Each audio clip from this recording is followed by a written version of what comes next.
Well, good morning, everybody. Today is February 9th, 2023, and today we're here back for another wonderful program of the New Possibilities Hour with Will Work for Food. Founded in the spring of 2020 in response to the pandemic, founded by Natalie Armstrong-Motan, the program has just taken off, and now we're coming up on, well, almost 3 years, hard to believe. And all that is asked of people here for these fabulous programs is that you donate to a food bank of your choice or of the choice of the particular speaker, or any food bank around the world. And what is so amazing about Will Work for Food is how it's grown so much, and how we have people from all over the world, and people in person, people watching the videos. So with that said, Jeff's favorite part of the morning is hearing the amount of money of donations to food banks, of which we've been told, and that's a big asterisk. So Jeff, what's the number this morning? How much? What's total? Thank you, Jean. Indeed, it is always a highlight to acknowledge just how generous our audiences have been in donating in honor of our great speakers. This week, the running total is an astonishing $361,246.90. Thank you all so much. Jean, back to you. Oh, wow, is all I can say to that. And I do want to acknowledge Jeff and I as co-moderators, and Sari Agamiri, who's here, who is tied in with our special speakers today and on a personal level, and for all the work that they do as well. So let's get to it. Today's program is an interesting one, as are they all, but different one. This one is titled Seeing and Hearing with New Eyes and Ears: How to Transform Your Conflict Resolution Work Through Arts-Based Teaching Methods. And we have as our special guest, Dr. Linda Ippolito, who's a senior partner and adjunct professor at Osgoode Professional Development, and Joan Haberman, a visual artist and retired master at the Ontario Superior Court from Canada. So we've got wonderful guests here from Canada this morning. Their credentials go on and on. They said I could just refer you back to their websites or to the willworkforfood.news website. And so I will do that. And then I would ask, ladies, if you would please tell us about your food bank briefly, and then the floor is yours. So thank you so much.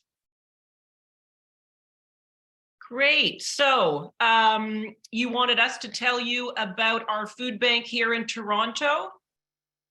Yes, Natalie will put the link in the chat for people who want to make donations. And so whatever is your preferred food bank, if you just even say that its name, or if you have some connection with it, very briefly, that's fine.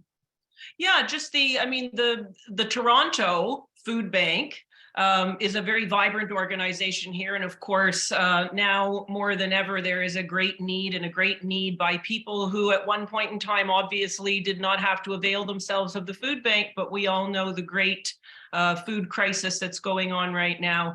And so please donate, and that would be much appreciated by us. Thank you. That would indeed. And then if you would please let Natalie or Jeff or myself, if you would let one of us know the amount of your donation, we would be more than happy to add it to our running total. Thank you so much. All right, ladies, art and dispute resolution. Let's get to it. Okay, I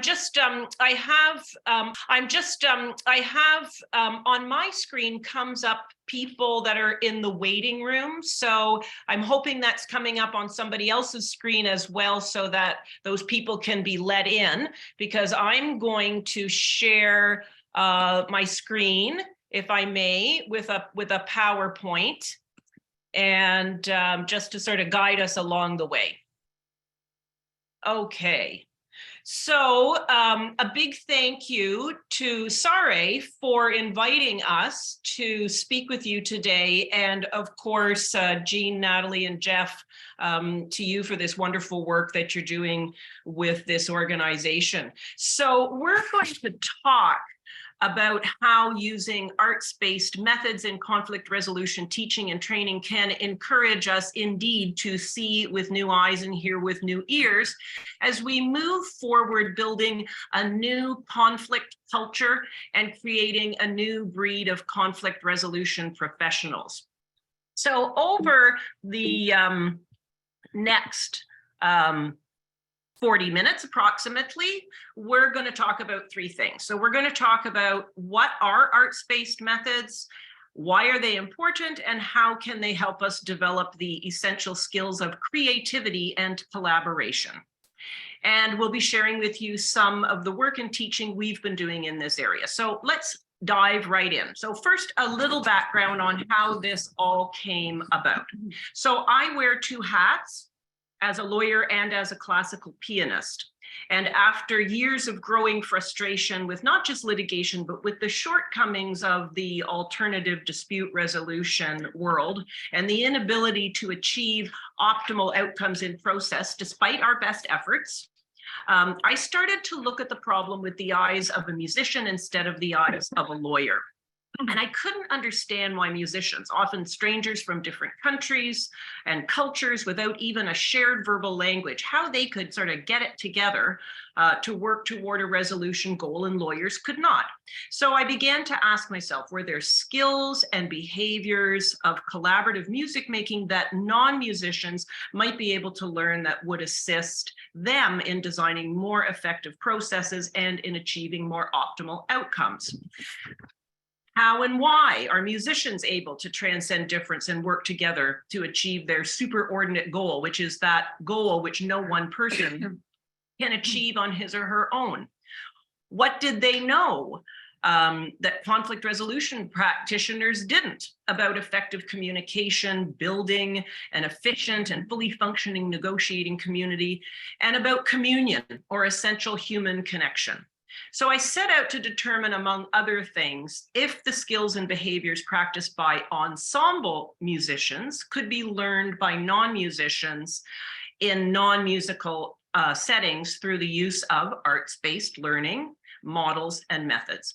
And the results of my PhD research, which was a comparative teaching study, produced a resounding yes.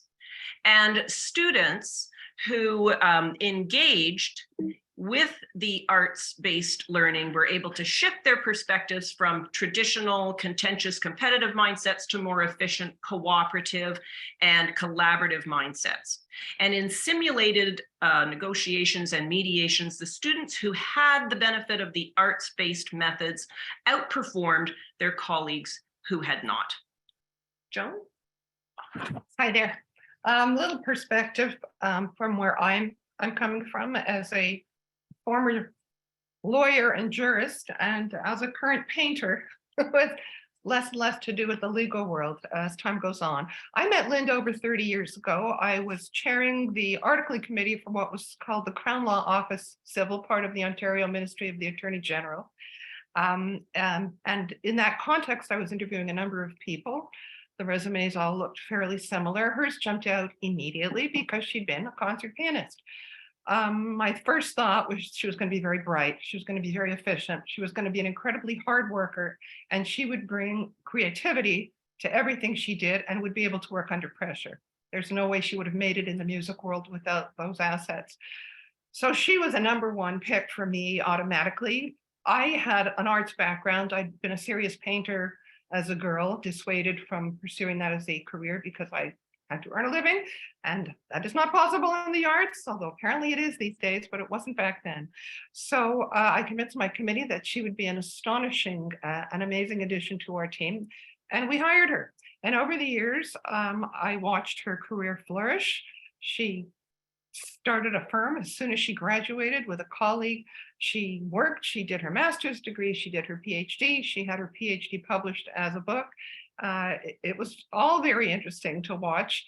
And the book she wrote overlaps a lot with the kind of work that we do, but it was from the musical perspective only. So when she approached me and asked me to do this course with her, I thought, great, we're going to work together again after such a long time, and we're going to be dealing with creativity. While I was watching her career flourish, mine was also flourishing. I spent 16 years as counsel. I moved to the bench, did that for 18 years. I raised 2 children, and they were finally out of the house. And I was finally free to say, I'm retiring early. I want to be a painter, and I am going to be a painter. And I am now 62, and if I don't start now, it's just never going to happen. So I did it. And it's wonderful to have had the opportunity to work with Linda to teach creativity and talk a little bit about the work I do. I am now a working artist. I have a studio out of my home. I just had a solo show at one gallery. I have another solo show coming up at Holy Blossom in Toronto. And that's what I do. And I'm back to Linda. Okay, so a little bit about the what. So what is arts-based learning? Simply, it's the use of artistic skills, processes, and experiences as educational tools to foster learning in non-artistic disciplines and domains. It's essentially learning through the arts. The goal is not to train people to be artists per se, but to use art as a way to ignite artistic thinking vis-a-vis how we see problems and conflict situations and how to work together effectively with others.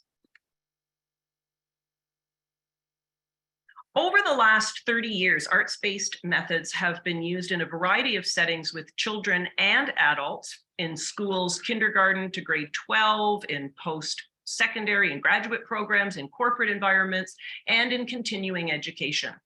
The use of arts-based methods has been fueled by global studies demonstrating the correlation between engagement in the arts and academic achievement, scientific accomplishment, and innovation. Music, as one such arts-based medium, has been found to open up pathways to creative thinking and sharpen qualities of collaboration, such as the ability to listen. And notable professionals with music backgrounds, such as former US Secretary of State Condoleezza Rice, who's a concert pianist, they've stated that their music training provided them with a way to weave together disparate ideas and gave them the power to focus on the present and the future simultaneously. In the business world, arts-based learning has been found to enhance employee skills in areas of high-performance teamwork, change management, and intercultural communication. It's been used to develop creative capacities that encourage innovation in all aspects of corporate life, from leadership strategies to product design and employee performance. More than 400 of America's top Fortune 500 companies use artistic skills, practices, and experiences to foster creative thinking and strengthen innovative processes. Back in 2004, we had some stats on this that told us that 26 of 125 public and private medical schools in the US at that time reported the use of mandatory arts-based courses, with another 43 offering arts-based electives. And all of those were designed to improve things such as clinical skills development, communication, visual diagnostic skills, team building and collaboration by integrating traditional learning and arts-based learning. One such program at Yale was entitled Formal Art Observation Training, and that took medical students to the art gallery to study portraiture in order to improve their diagnostic skills. By studying painting from an artistic perspective, looking at color and texture, light and shade, at the demeanor of the subjects, the students in these programs were found to improve what was called their visual literacy, and they were better able to see their patients in more detail and in all their complexity. Studies such as the one that I conducted have found that using new metaphors and applying concepts from one domain to another is a way to shift thinking and gain new perspectives. The new metaphor that I've introduced is that of the musical ensemble, to literally consider negotiation and mediation, which are collaborative and creative endeavors, through the lens of ensemble music making, whether that ensemble is a choir, a jazz quintet, a drumming circle, a rock band, or a symphony orchestra. Joan, a little bit on the what? The what? My perspective is not an academic one. I come to you from skills-based teaching only. When I taught extensively when I was on the bench, and I taught only skills courses, how to improve the way you do with this or with that, as opposed to anything substantive. So I'm coming to you that way today, and that's how I teach the course. From a painter's perspective, arts-based learning teaches you how to use your senses more deeply, so that when you engage with the world around you, you are taking in more. You see more deeply, you hear more, you are more aware of what is really going on behind what you see and hear. Sorry, double-sided pages. And I do this by being on high alert all the time. When my kids were little, sometimes one of them particularly lived in a cloud. And I used to tell her, if you got up in the morning and just turned your brain on and left it on all day, life would be so much easier. And that's what I do. I am always alert. I don't have to look out a window to know it's raining because I can hear the sound of it, and that's enough. I know in the back of my head it's raining. I watch Netflix shows and pick up accents from all over the world because I have an ear that's attuned to the sound of a language. I may not be able to speak any of it, but I know that I know the music of it. And if I hear somebody speaking it on the bus, I can say that's Hungarian. I know the sound of that language. It's a wonderful thing to have because you're just more aware of everything that's going on. And to me, that's really the key to creativity. Being aware of what's happening so that you can engage with the world more and be creative in it. It allows you to notice things in a way that you can make distinctions between things. And that's where creativity comes in. You're looking at what's different about this, what makes this stand out. Why does this stand out in a way that matters? Why does that stand out in a way that I can disregard? It helps you pull things together and then eliminate the inessential. So the skill of paying attention allows me to go into my subject matter of a painting on a very deep level. I paint mostly landscape, exclusively landscape these days, botanicals and woods, essentially forests and gardens. I work from my own photographs. I play with my photographs. I can crop them so that I get the composition that I want.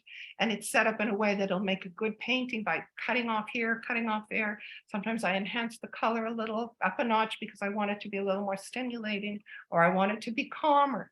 I'll tone down a blue sky. I want a softer mood. These are all things I look at and I think about, and I work in a very complex way. I have layer upon layer of paint, and I have tiny details. The current work I'm doing is 4 feet by 3 feet, which is quite a large canvas to be moving around. And I work sometimes with a size 1 brush, which is so thin, it's like a few hairs, because that's the small detail that's important to me. I want my viewers to feel that they want to see those small dots because they do make a difference, and it invites them in to engage with the work. So paying attention, sorry, I have the dregs of a sinus infection, started 2 months ago. Still trying to get rid of that. Paying attention was also probably the most important skill I brought to my work, both in my legal practice and on the bench. I watched faces. I watched to see who was fidgeting. I watched to see who was blinking too much or swallowing too much. I listened to the way people spoke, the language they choose to use when they speak, the pauses, who they looked at when they were speaking, or if they looked down. All of these things gave me cues to what was really going on in their heads. So it helped me when I was dealing with other lawyers. It helped me assess sincerity, honesty. It certainly helped me in court as a lawyer because I had a much better idea of what was going on in the judge's brain because I paid attention. When they asked a particular question, I knew what was troubling them and I could deal with that. It was particularly helpful when I was on the bench in terms of what was being presented to me, because people can stand up with an incredibly sincere voice and face and tell you utter garbage. And unless you're really paying attention, you're busy taking a note. And, at some point you look up and say, what are you talking about? And my face would say that all the time. So I gave them visual cues back. I would listen with my whole body to the whole body that was coming at me and watch the whole body. And that's the kind of thing I try to teach, to make people alert to what's happening, because it will help them do the kind of work that they're doing. Back to you.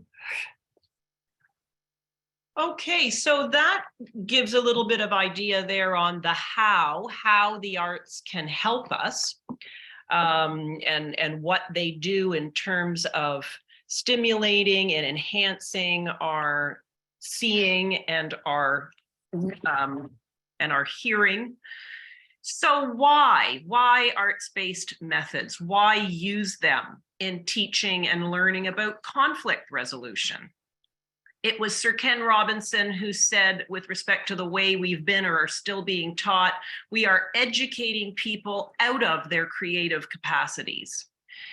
If we want people to be creative, we need to do creative things and use creative modalities in order to dig deep and access our natural resources of creativity and innovation.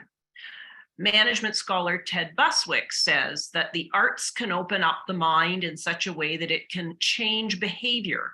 By using or observing creative skills, we're taken out of a purely analytical framework, and that helps us view not only conflict-related issues, but the world at large from a different perspective. That changes the way we see things and ultimately the way we do things. Creativity, innovation, and the ability to work with others are three essential skills needed for success in the increasingly settlement-oriented conflict culture of the 21st century. And arts-based approaches to things like advocacy, negotiation, and problem solving can help us develop and enhance these skills.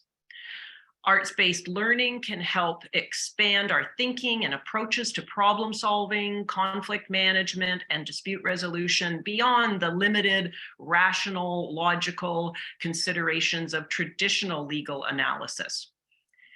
Engagements with the arts reconnects us to our creative potential and helps us see the efficacy of employing creative thinking in professional environments where analytical and critical thinking have generally been overemphasized. Experiences with new ways of seeing and hearing conflict have the potential to shift traditional norms and behaviors and bring about more desirable outcomes in practice. So, through the use of arts-based pedagogy, we encourage people to think of themselves as artists and to act from their artistic selves. Using arts-based methods is a way to help us get in touch with our creative selves. And it was the wonderful music educator, Elliot Eisner, who said this: "The aim of education ought to be conceived of as the preparation of artists. By the term artist, I do not mean necessarily painters and dancers, poets and playwrights, but individuals who have developed the ideas, the sensibilities, the skills, and the imagination to create work that is well proportioned, skillfully executed, and imaginative, regardless of the domain in which an individual works. The highest accolade we can confer upon someone is to say that he or she is an artist, whether as a carpenter or a surgeon, a cook or an engineer, a physicist or a teacher. The fine arts have no monopoly on the artistic." And what, in the end, is more important in our dispute resolution work than reaching agreements that are well proportioned, skillfully executed, and imaginative? Our work clearly requires us to be artists. So, Joan, a little bit more on the why. Why? I just want to make sure you all understand that though some of us seem to have a more natural ability to be alert and pay attention, this is a skill that can be taught and can be developed. And I'm convinced of that by virtue of the fact that I'm still in touch with a lot of my students who've taken the course. And we first taught this, what, 3 years ago? And they still thank me for it. So we obviously did something. We helped them shift perspectives. So I'm a great believer in teaching this way. For some time now, creativity, which was once very undervalued, as in when I was going to school and wanted to go to art school instead of university, and about 12 people almost died when I said that.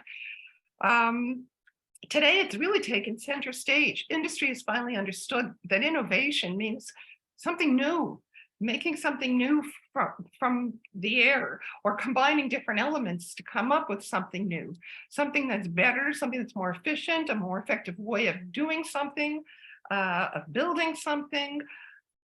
It's the key.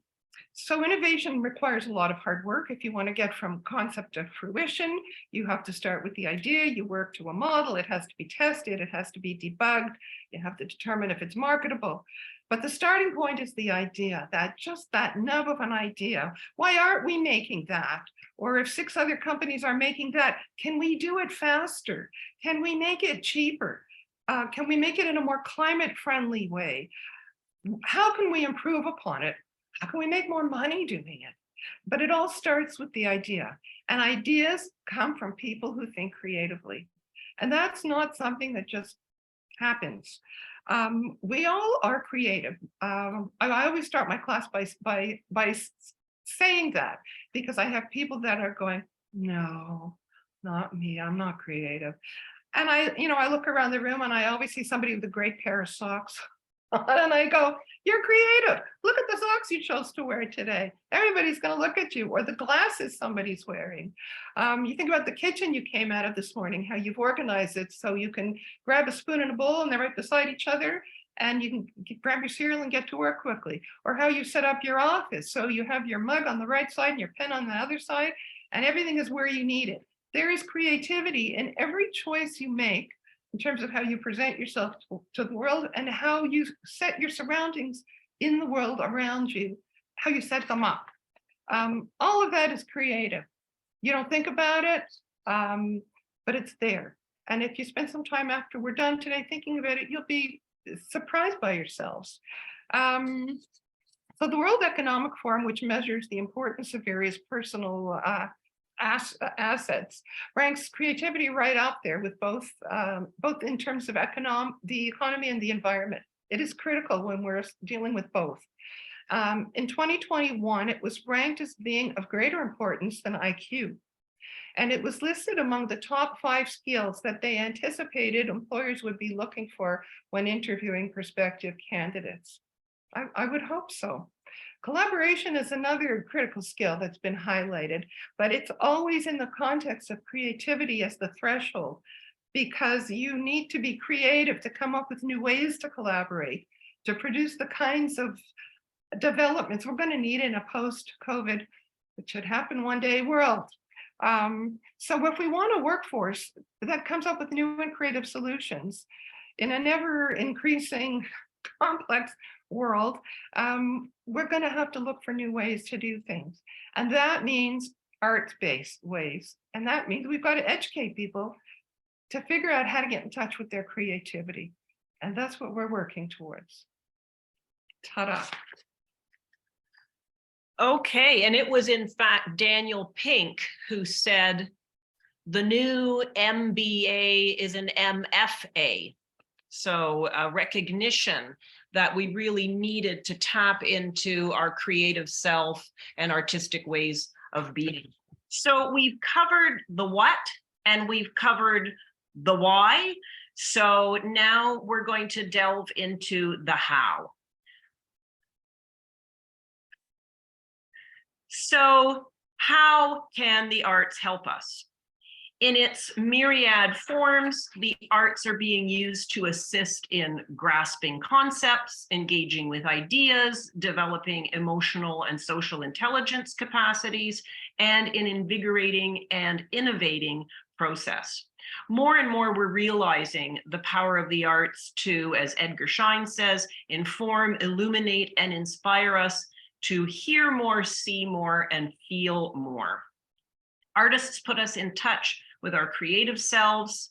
As Schein says again, they can stimulate us to broaden our skills, our behavioral repertoire, and our flexibility in response. Analysis of how the artist is trained and works can produce important insights into what is needed to perform and what it means to lead and manage. So let's just take a look now at some of the specific arts-based methods that Joan and I have developed and used in teaching conflict resolution. So I developed a set of music-based exercises that build from knowing to observing to doing. And I first introduced the new ensemble metaphor from a cognitive intellectual perspective. And we discuss how working from a we instead of a me, or an us versus them mentality, changes the essential frames that define who we are, what we do, and how we do it. So just to briefly explain on that, our dominant culture, Western metaphors for disputing are wars and games. And in that metaphor, who are we? Well, we're certainly not artists. We're warriors, we're hired guns, we're strategists and schemers. And then when we ask, what do we do and how do we do it? Well, if I'm a warrior or if I'm a strategist, I'm going to defeat at best, annihilate at worst, or we strive to outsmart or outmaneuver our opponents in a series of clever moves and counter moves. And the goal of that process, when we think through that frame, it's to win and to leave the table with the biggest piece of the proverbial pie. So in the new ensemble metaphor, we're not warriors and we're not strategists. The other party isn't our enemy or our opponent. In that metaphor, we're counterparts of one another. We're co-creators. When we ask, what do we do and how do we do it? Well, we stay open and fluid. We invite and welcome the participation and ideas of others. We may not like the other people in the ensemble, but we know that we can't achieve the superordinate goal of resolution on our own. We need everyone. We need every voice in order to achieve the goal. And to do so in a way that generates optimal results, we need to create a culture of cooperation. So the new metaphor is a way to shift our thinking, to start to unlearn brain patterns, associations, and behaviors. Another thing that I do is utilize a series of music-based interventions, including, for example, the creation of playlists. So how does that work? Well, students are asked to choose a group of songs or compositions to illustrate the progression of a conflict situation in which they found themselves. And students first take time to reflect on and examine how they feel about conflict. They then express these feelings to others using a musical lexicon that enables them to go where words often fail. And in this process, they reflect deeply on the impact of conflict on an emotional, psychological, and visceral level. They often discover that sometimes others choose the same music as them, but for entirely different reasons. And this in turn enables them to examine things like assumptions and culture and internal biases. We also engage in deep listening exercises. So we analyze a consonant piece of music that resembles ordinary everyday conversations, and then a dissonant piece of music that is more akin to the difficult conversations that we encounter in our conflict work. We listen to the music in this exercise for things like texture and tone and dynamics and phrasing, rhythm, tempo, things like pauses and rests and silence. What do they mean? We listen for nonverbal cues and clues. And then we apply those listening concepts back to our negotiation and mediation communication to encourage deeper and more mindful listening, such as considering, like, for example, when a jazz musician is doing a meandering solo, do the other musicians cut them off, or do they let them go on? Because in our communication, we know that if you cut someone off, we might miss the opportunity of potentially hearing some very important information.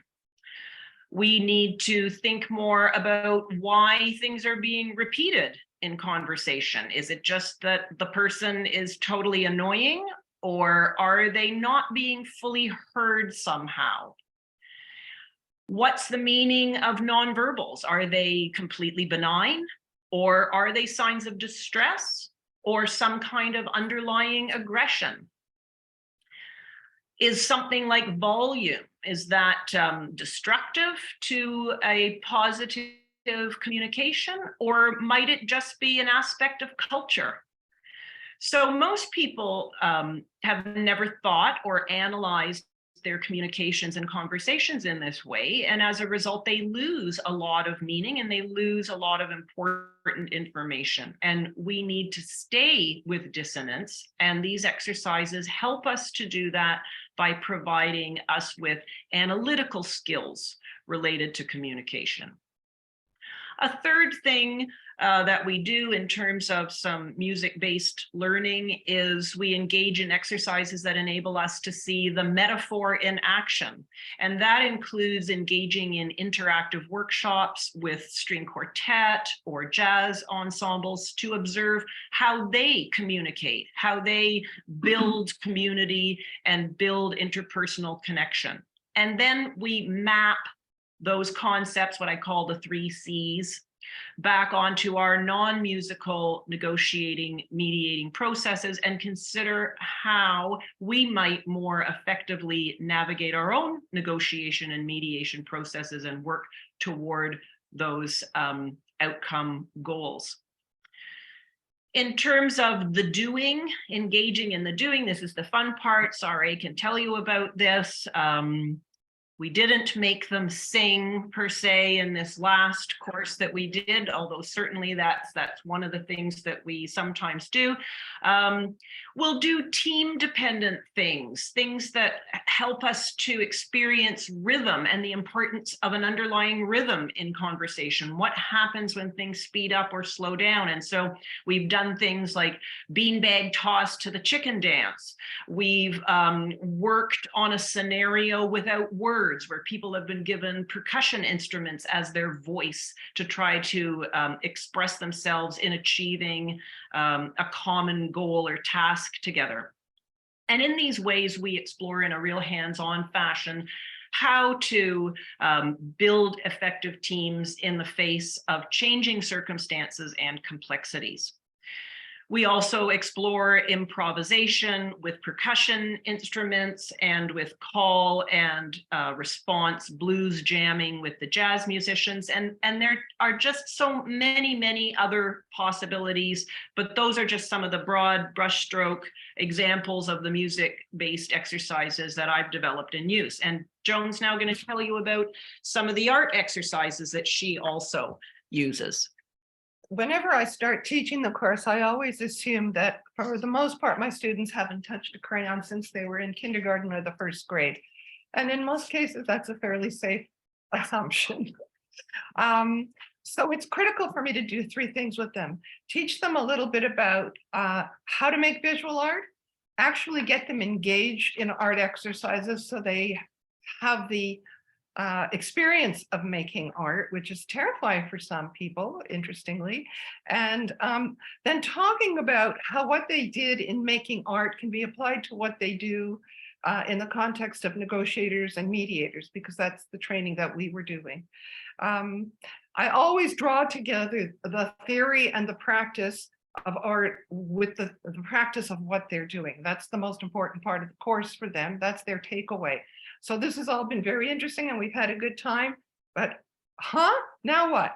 Well, you've learned some skills and we have engaged in exercises in order to cement those skills.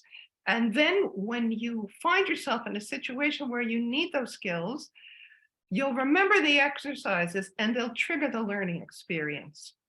So before we actually get into doing all those things, I like to talk to them at some length about what creativity is, what, you know, our some of our assumptions about it, that everybody who's creative must be an artist or a painter or a poet or an actor. And I have the same kind of conversation as I had at the beginning with you about how you're all creative in your own way. I also make sure they understand there are no shortcuts to this. There are no tricks. There are no formula. When I sit down to create a new painting, it's a new puzzle that I am solving from square one. I don't pick a subject unless I know it's going to challenge me, because otherwise it's going to be boring and I might as well do paint by numbers. So I want to find a piece that has given me a feeling. When I've come upon that scene in nature, it made me experience something. And my goal as a painter is to try and convey that visually to my viewers. I'm trying to get them to almost walk into the painting because of the detail that they have to see, and experience what I experienced when I saw this in nature. So that's an interesting skill to pass on to people. So when I say there aren't any shortcuts, there are certainly paths. And we start from some basic concepts. And the first thing I always talk to the students about is muscle memory. Most of us are seated today, so we are using muscle memory. Gravity is pulling us down, but the fact that our legs are tethered to the ground, our bodies still know how to sit upright, and we may pick up a pen or hit a keyboard and make some notes today without even looking at what we're doing, because that's muscle memory. Your hand knows exactly what its job is and it will do it, whether your brain is on or not. It just goes.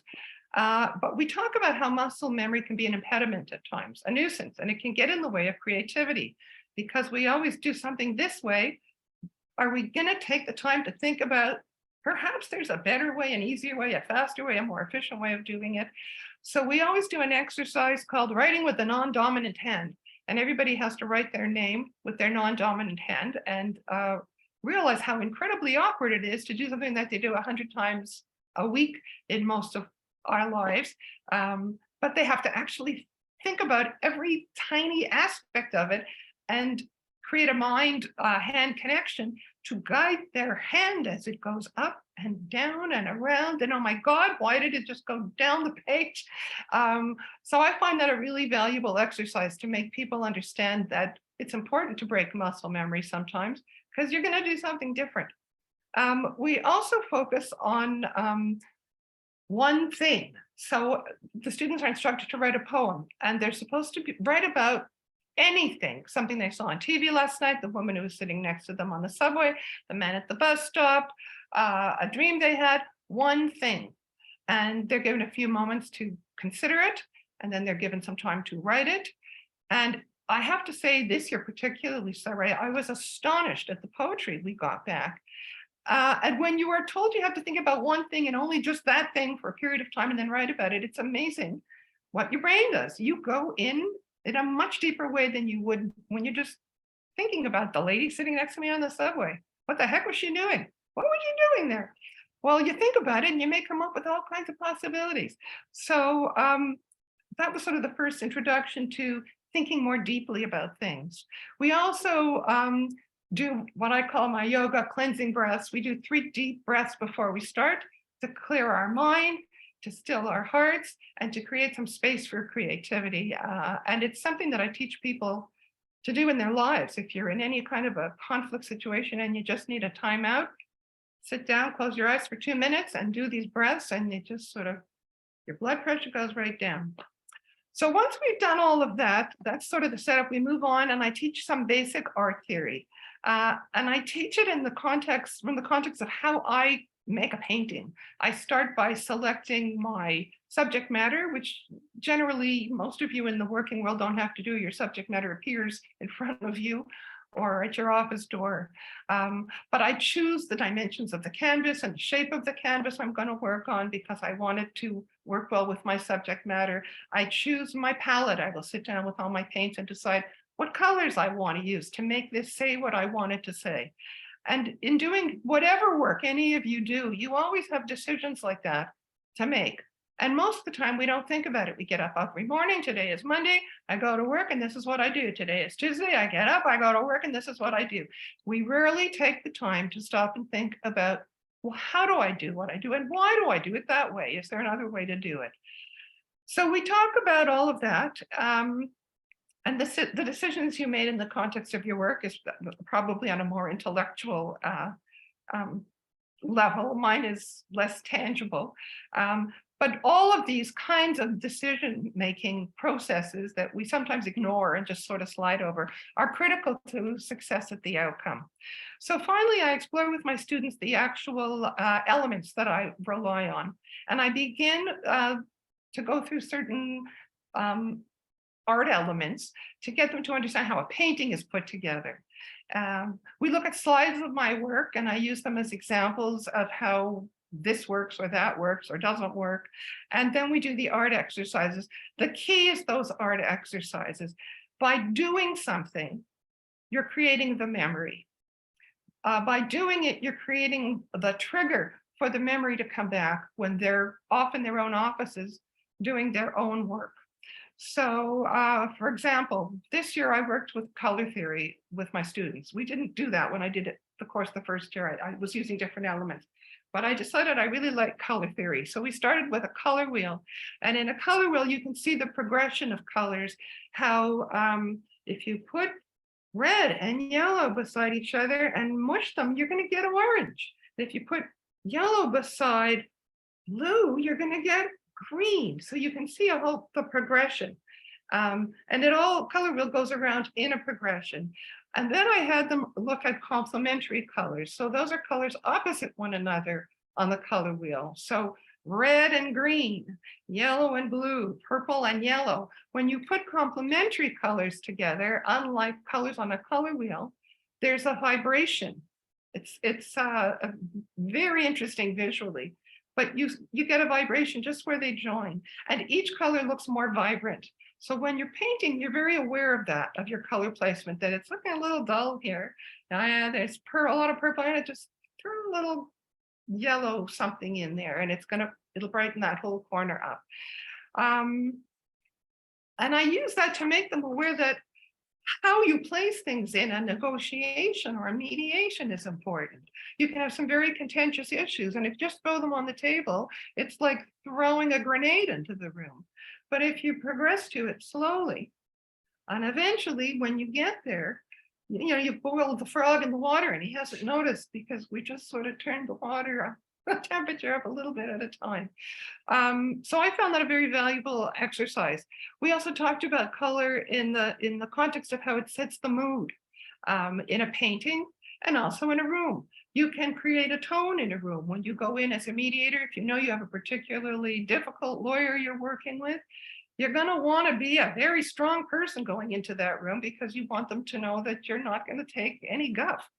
But if you're dealing with a difficult family situation and everybody is ripped apart, you're going to come in and be grandma.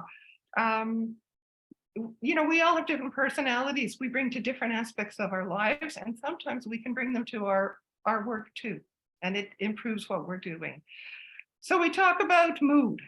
We talk about focal point. When you're doing a painting, you're trying to engage your viewers in keeping their eye going around the whole painting, taking it all in, because you're painting it for a reason. There's either a message or an emotion you're trying to convey. And if they leave the painting before they got it, you haven't done your work.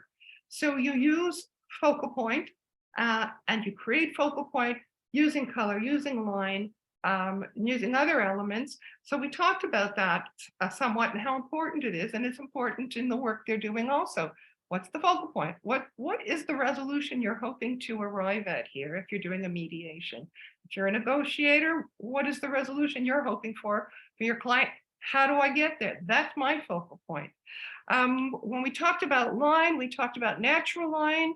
When you're painting gardens and forests, as I do, I have lots of natural lines. I have tree limbs, I have trunks, I have twigs, and I have stalks, and those are all natural lines. If I were doing more structural work, there'd be building walls, and there'd be windows and roof lines, and there's always shadows. I love shadows. They make the painting for me. So those are all natural line, and your eye will follow the natural line in a painting. But we also have contrived lines in painting.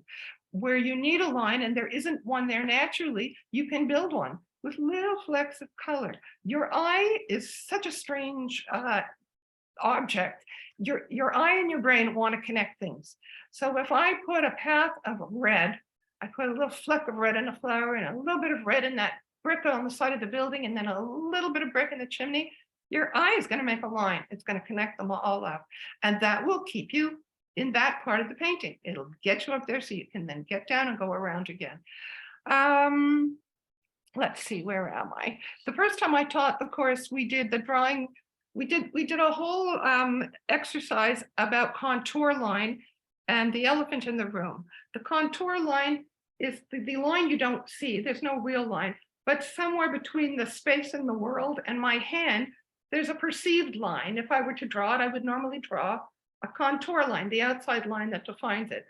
Well, we had to draw this hand without any contour line. Instead, we drew it from the outside in.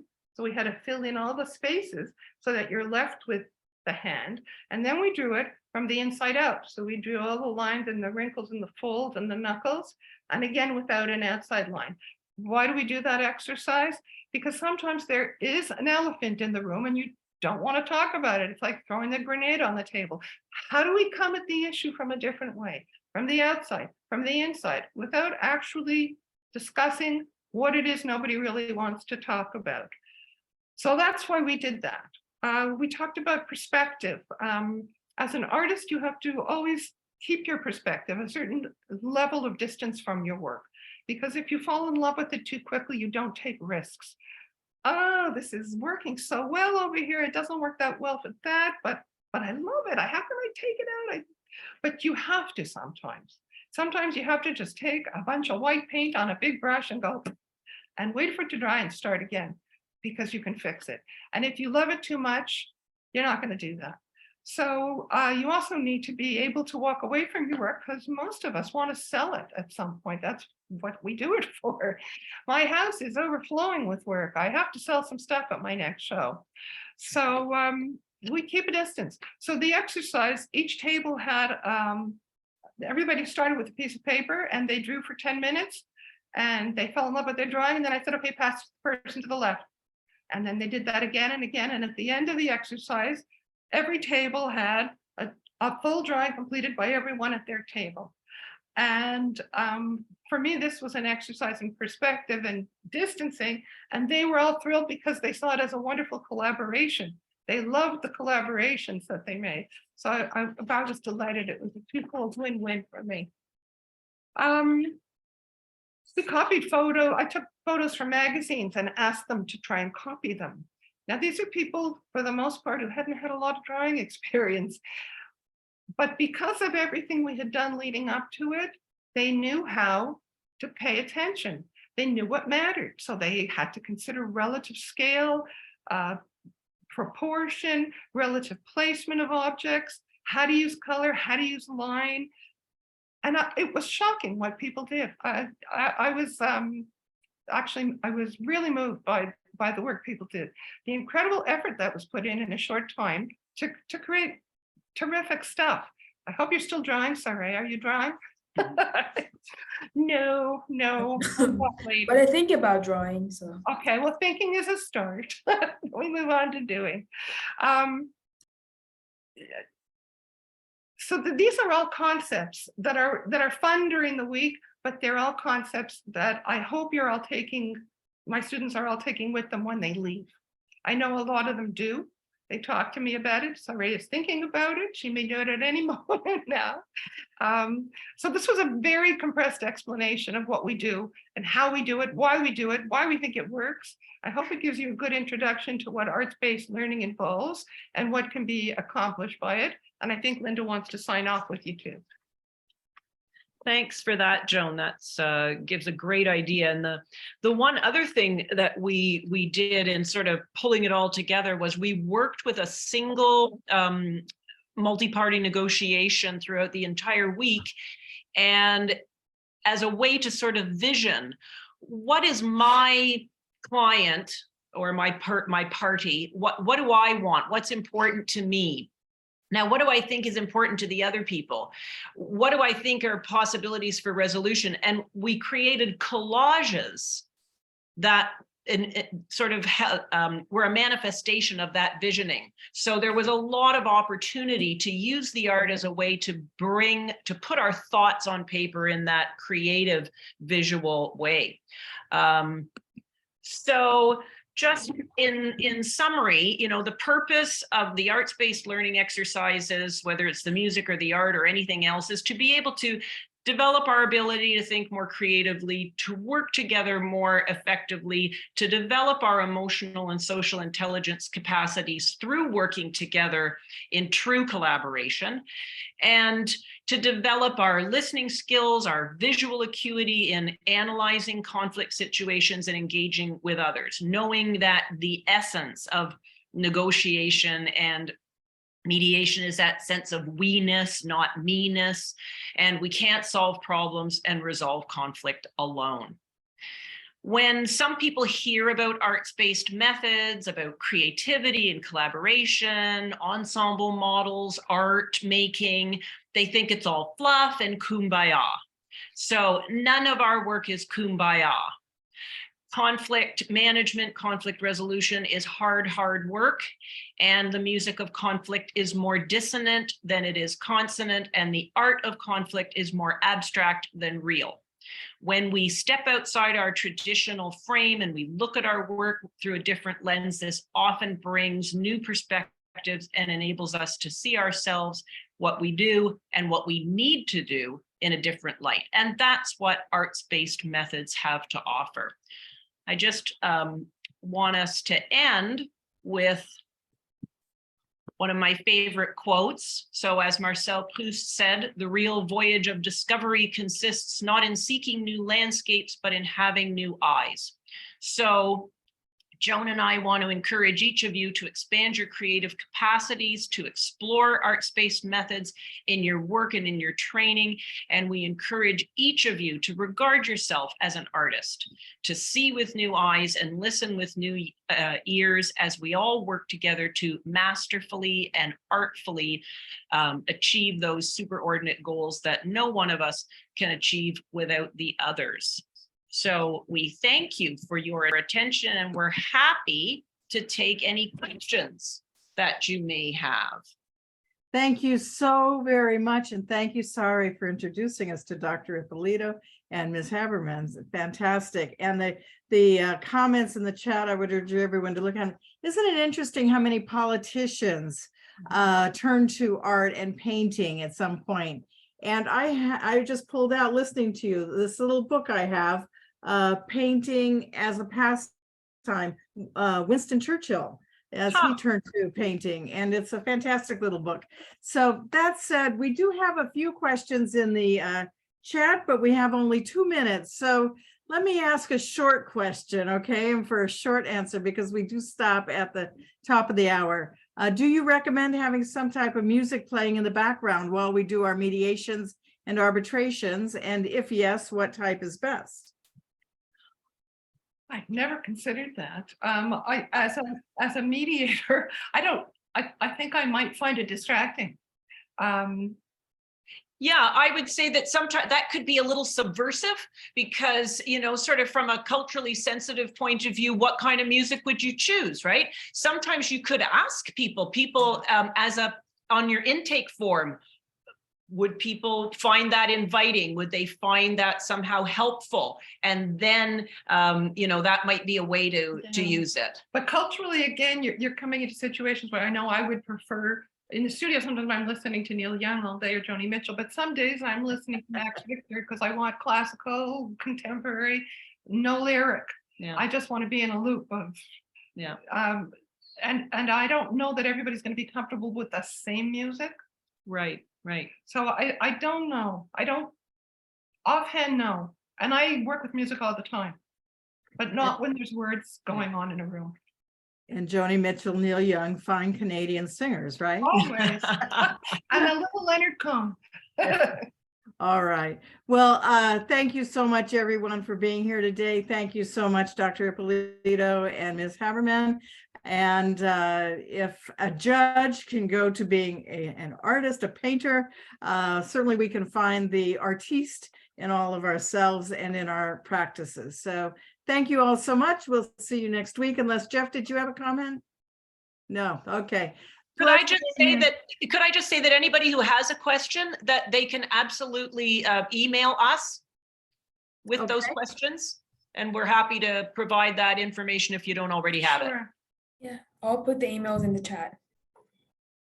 Okay, fantastic. Well, thanks, everyone. Have a good day, a good week, and we'll see you next time, next week, same time, same place.